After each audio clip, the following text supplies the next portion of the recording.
we're short on Bill, and I know I've asked one or two people about contacting him. This has been hugely difficult. I think we've bent over backwards. I'm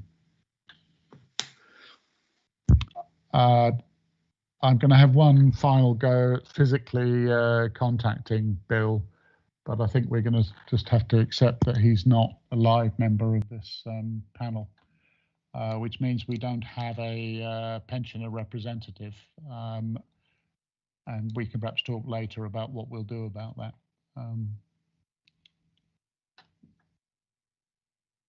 Any other information about Bill that's sort of relevant that we would want minuted?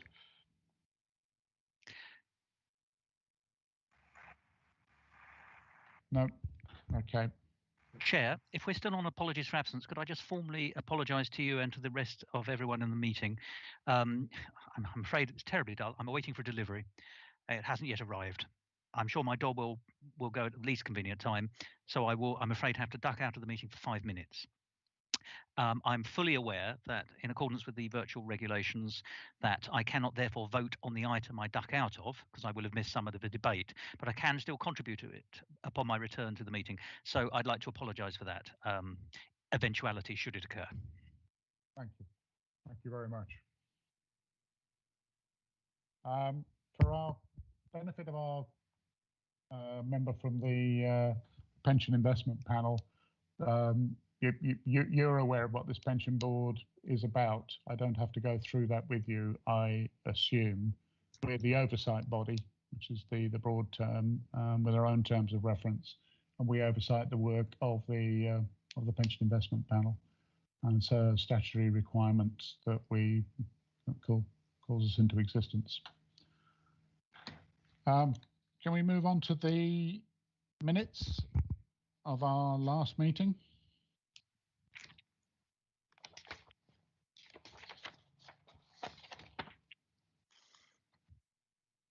I don't know whether anyone's got things that they need to say, if there are any corrections, any matters arising from this. I mean, it's good to have minutes again rather than just action points. Chair, can I propose that the minutes be accepted as a correct record before we get on to any matters arising? They appear to me to be a correct record. Yeah. Are we happy to accept them as a record, an accurate record? Just raise your hand if that's. Yep. Okay. And if there's any matters arising from here that we don't think are going to be covered in the rest of the agenda.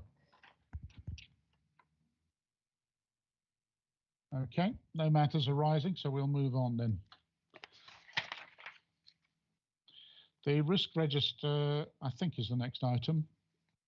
And this is the risk register from the pension investment fund. As you know, we don't create a risk register of our own, and what we're doing is really, if we've sat in on the meeting, which I think I was the only one this time, if we sit in on these meetings and we hear the deliberations and we see the amendments that are made, the changes, and the discussion that goes on. So we understand the process and we understand why these changes have been made.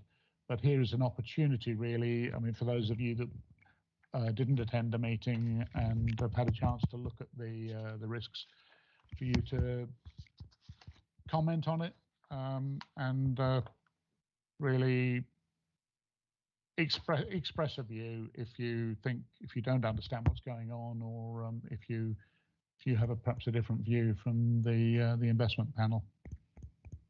Thank you. So I'll leave it to people to raise their hands if they want to speak.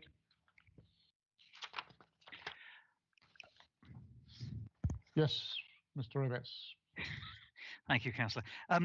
Nothing more than to say, actually, this document remains a very useful document. I always find it a very useful document to be reading.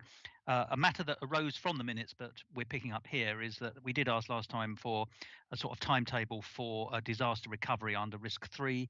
I see that there's a date of July in there. I'm absolutely certain that is July 2021, so it's a date expected rather than a date that's lingered from the past. But if that is the date for the forthcoming year, then I'm very pleased. And obviously, I'd like to keep an eye on that, and I'm sure that all of us would as the year progresses. And to hear what the outcome is, obviously. It is July 2021. And the timetable was that single event. There's a few items in the lead up to it, involving West Yorkshire migrating their servers, but the expected date for the test is July 2021. I'm grateful. Can I just ask briefly on top of that then? I mean, one never wants to put one's chickens in. I can't speak today. I'm so sorry. One doesn't want to put all one's eggs in one's basket and leave the chickens out of it. If once the disaster recovery session has taken place and has been successful, would you envisage, or is it envisaged, do we think, that the risk would reduce because we've tested it? Or would we always say that actually disasters could be of such a different magnitude and never predictable, that actually we should keep it more or less as it is? Well, we'll certainly take those comments on board when we review it next. It's something that we would discuss as officers, but very, very good points indeed. I'm not sure they were, but it's very kind of you. I think more broadly, cyber risk is something that pension schemes are not averse to, not just the administration, which would be disastrous for the pensioners and for those paying money in and wanting to know what their pension is, but also in the wider world if we had some major cyber assault. So I think I'm more than happy that it's kept at orange, and we don't call it a green. I think Eunice gave some more assurance in the meeting. It's probably in his report, isn't it, Hitesh? But he gave. I think there was one member of the investment panel who was sort of unhappy about this work not being done until July. But I think Eunice sort of took it as a bit of a slight that his systems were somehow not good at the moment. I can't remember his exact words, but he clearly took it all very seriously. Yeah, I mean, I'm sure Eunice will speak about it during his report as well, and he does cover disaster recovery within his report. So. Thanks, Eunice. Okay. I think there's in risk 8, we've got this red risk, the possibility of interlinked and simultaneous financial market volatility affecting several asset classes and/or investment managers.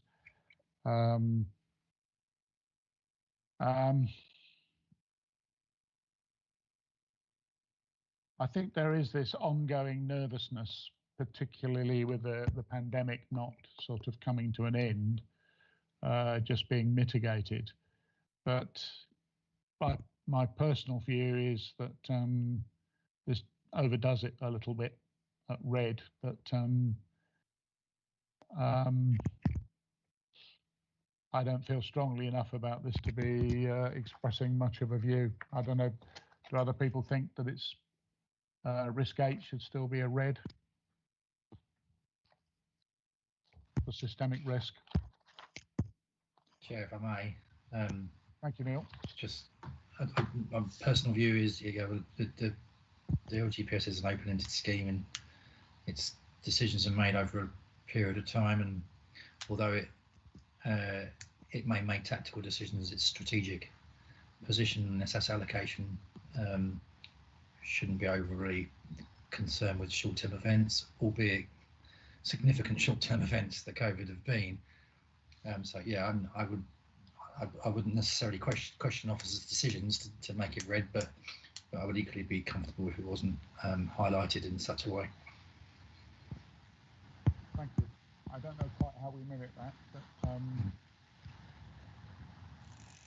sorry, I did have my hand up for another just on risk 13. On members might might be aware that the recent recommendations from the Good Governance Review from the Scheme Advisory Board have strengthened knowledge and understanding requirements. And I just wondered, in reflection of that, I'm not sure it's something that officers can answer now, but whether or not that the knowledge and understanding requirements of pensions panel members will be revisited, as it's shown as a green at the moment. Yeah, it will be. I think the review of the risk register was done effective well, from January, end of January, and I think we got some of the good governance report, or the final version of the good governance report, a little bit after that. So certainly in the next review of the risk register, items from the good governance report will be taken into account for, well, particularly that risk, particularly risk 13 on the issue you've just mentioned, Neil. But the reason it hasn't been so far was just the timing. From memory, there are implications for the pension investment panel members with training, I think. Yeah, I think the regulations require, or the pensions regulator requires the local pensions board to have knowledge and understanding accreditation, or to be able to demonstrate knowledge and understanding, but that didn't extend to the members of the pension fund panels and committees. However, that will, if the governance recommendations are taken on by MHCLG, that will extend not just to pension fund panel and committee members, but also officers. So that's something we need to keep an eye on. Obviously, there'll be, in a year's time, a reconstituted pension board, but it's something betwixt and between, we must make sure we don't lose sight of.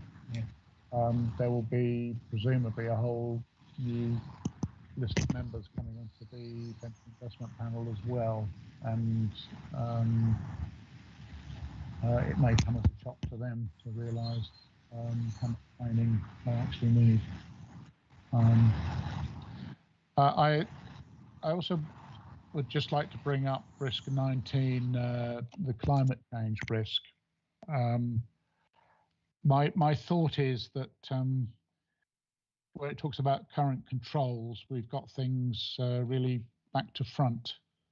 The last sentence in that block says, in parallel to this, the pension fund has recognised the threat to its assets from the impact of climate change. And I think that's true. If you read the paperwork, you attend the meetings, the climate change risk is understood and adjustments are being made, and our advisors and the fund managers are all very aware of that.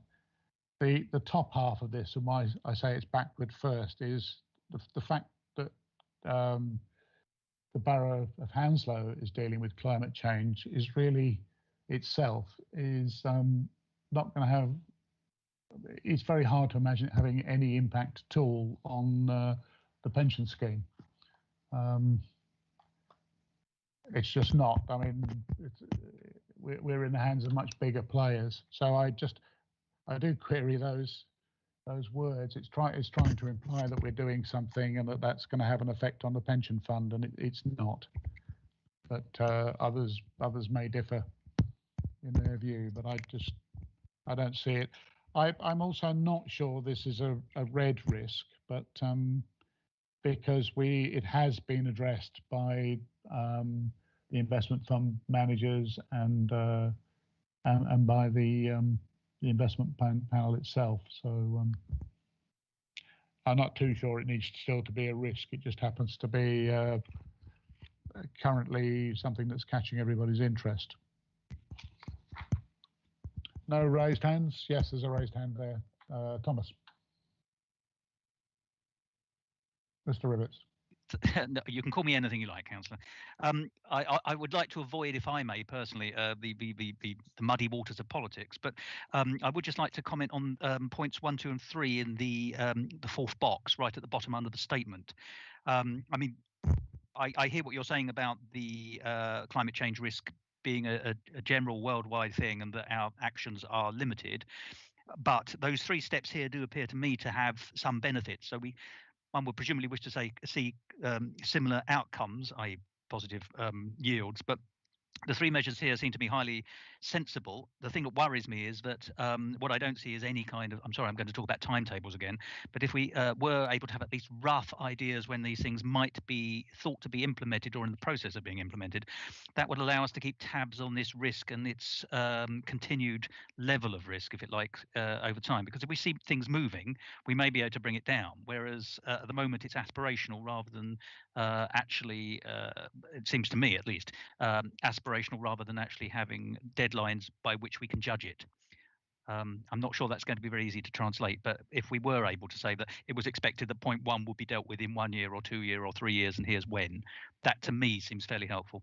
Not having Thank you, access Chair. to the yellow pages, Mr. Rivets, that's possibly a problem.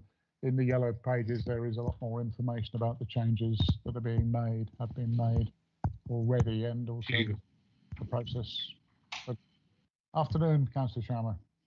Good afternoon. Sorry, my chair, I couldn't. I've been struggling to get in. I know the problem. Yeah, that was it. I wonder, therefore, Councillor, if I could just briefly suggest then, I appreciate some of the information, therefore, is in private and confidential papers or exempt papers. Perhaps it would just be sensible to have in brackets that information on this can be found elsewhere on agendas or something like that, just so we know that there is a way of accessing the information so that I can go off and do it next time. My apologies. Yes, Neil, I can see your hand. Yeah, firstly, I welcome this risk being identified. I think it's the description of the risk is absolutely correct and demonstrable. I do agree with you though, Councillor, on the Councillor Hearn, on the third box. I think the fact that the London Borough of Hounslow as an employer is undertaking declared climate emergency is entirely irrelevant to what the pension fund gets up to.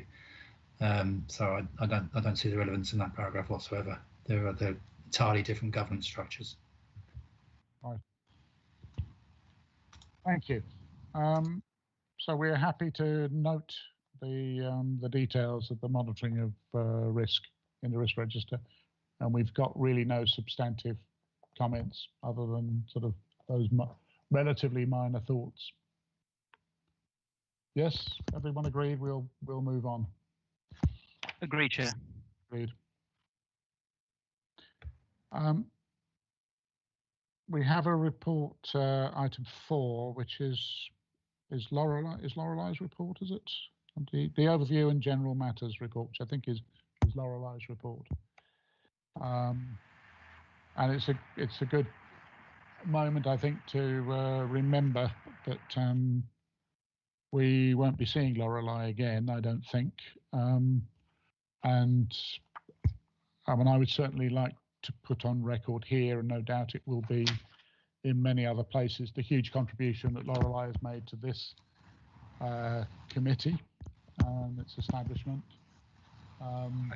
and to so many other areas in the financial areas in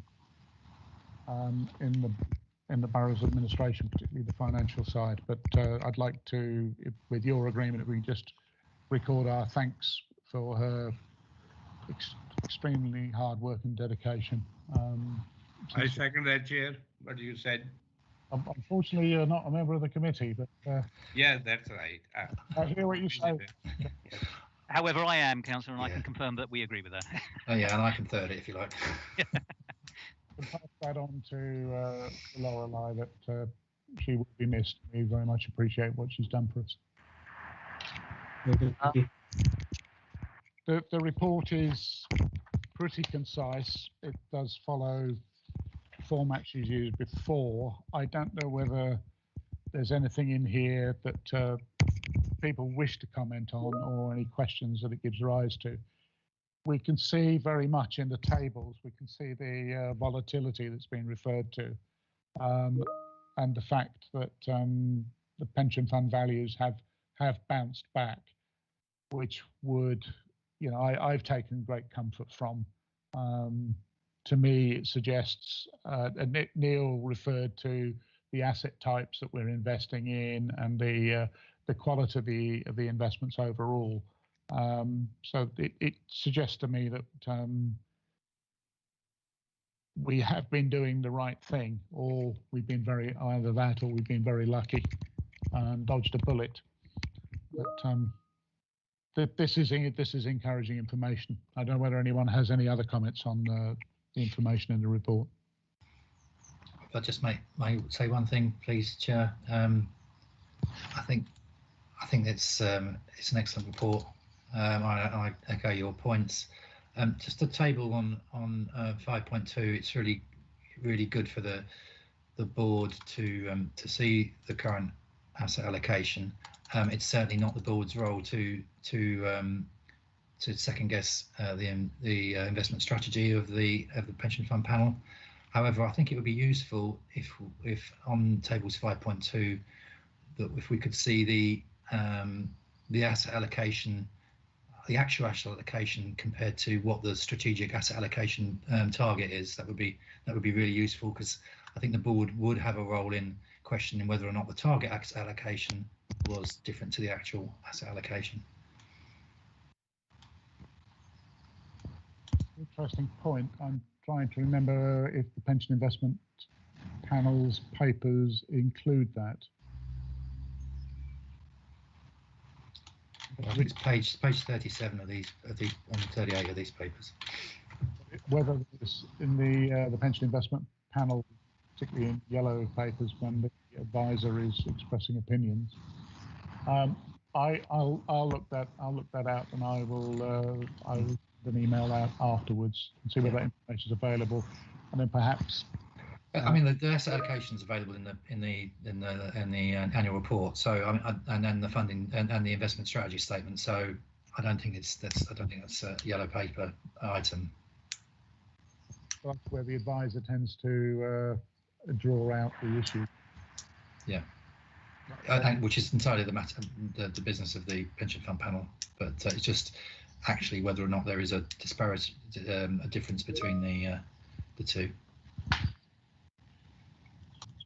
I don't intend to go through all these items, but on page 36, there's a mention of the exit payment regulations, and some of you will be aware of this. I think it sounds like the ministry, the government, has got things wrong. And that was causing tremendous problems for pension funds in local government. But as I understand it, that decision is now being reversed. There was a cap on high-earning individuals, how much cash they could take out of the pension schemes, and calculating that produced a whole load of problems for pensions administrators, and Eunice will probably speak about this later. I made the observation, Chair, that it's reversed for the moment, I think. Okay, yeah. It does seem a very strange wording that's been used. Somebody out there obviously doesn't like the idea of high-paid local civil servants walking away with large lumps of cash. I don't know why that would be. But actually stopping that happening is partly because of these implications, the administrative implications, is a real problem.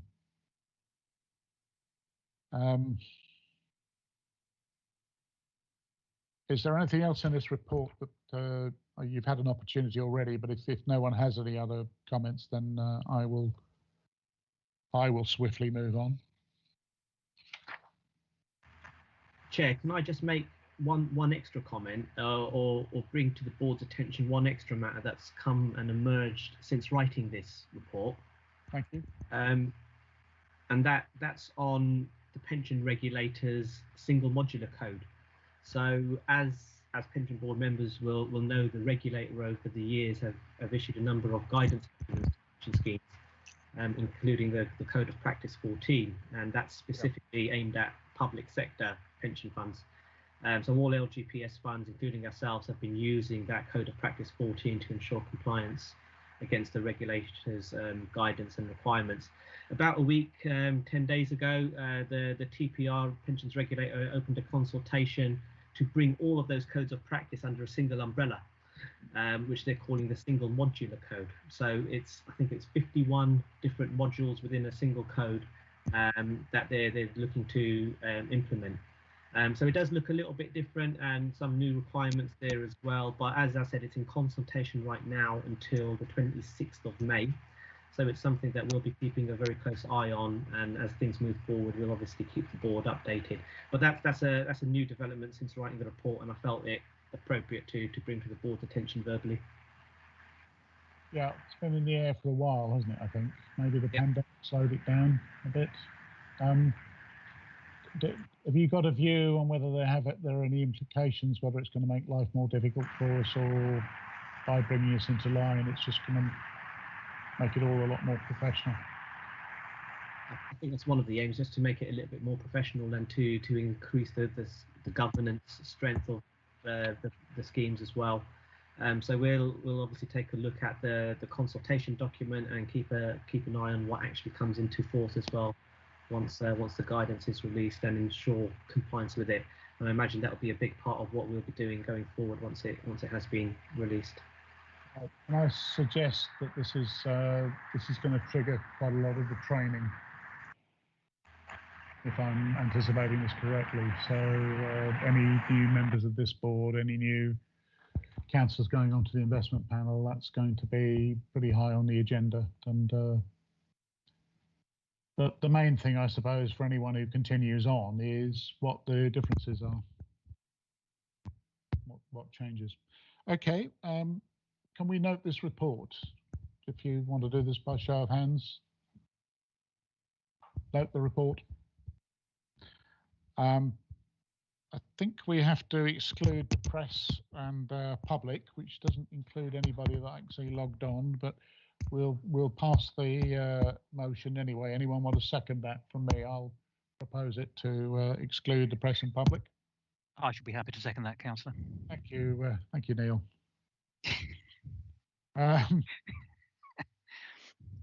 It's the other Neil, Councillor. Oh, sorry, it's Thomas. Right, sorry. Was item 5? I've got confidential minutes. Sorry, Chair. Forgive me. Can I just double check with colleagues from our ICT unit that we have now finished the live broadcast? Thank you, Thomas.